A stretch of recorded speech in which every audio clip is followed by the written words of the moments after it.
I'm one of the international tutors here at DBU, and welcome back to another episode of Tutor Talks. Today I'm going to be giving you some tips and tricks on grammar and punctuation, so I hope they're helpful.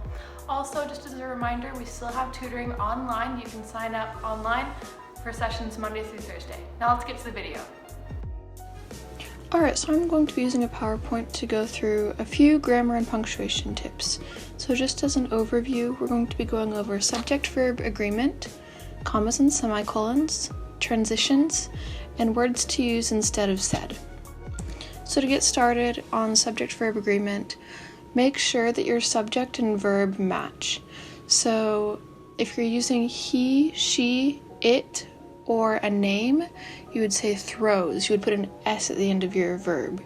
But if you're using I, we, they, or you would not have an S at the end of the verb. So it would be I throw the ball or he throws the ball.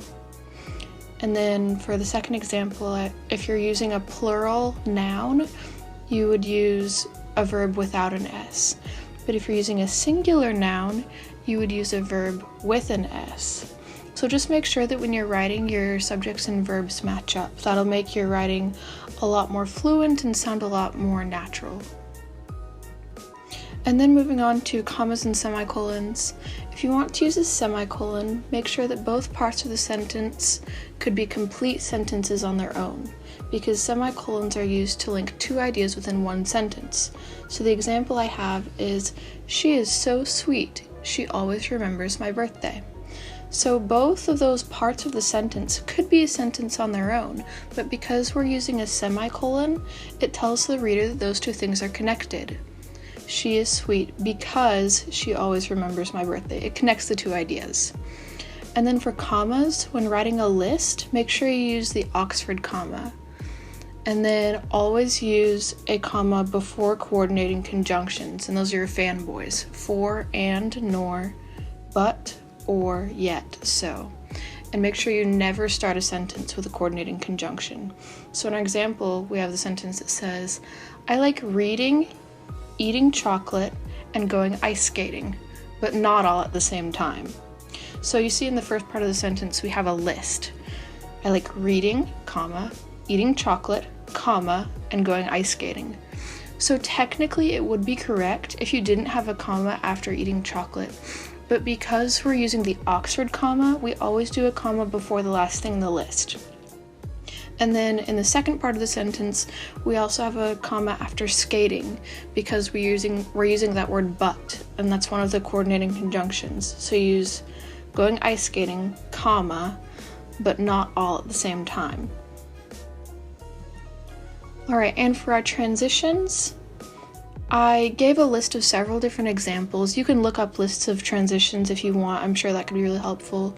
But I also wanted you to take note of how the commas and semicolons are used in these examples.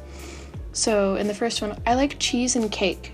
However, cheesecake sounds very gross. So that transition is used to tell you these two ideas are opposite, but they still work together. And then the next one, nevertheless, comma, you might like it if you try it. After classes were canceled, we all stayed in our houses for the rest of eternity. I know it's kind of a timely example, but the transition is after, and it tells you the time period. And then you can just look at these other sentences, but transitions are really great to just add more flow to your writing and give the reader a little bit more detail. Finally, we have some words to use instead of said. And this is especially helpful when you're quoting an author or when you're wanting to give more description to the way someone says something. So in the first example, Claire proposed that a tutor talk is kind of like a TikTok, but with less dancing.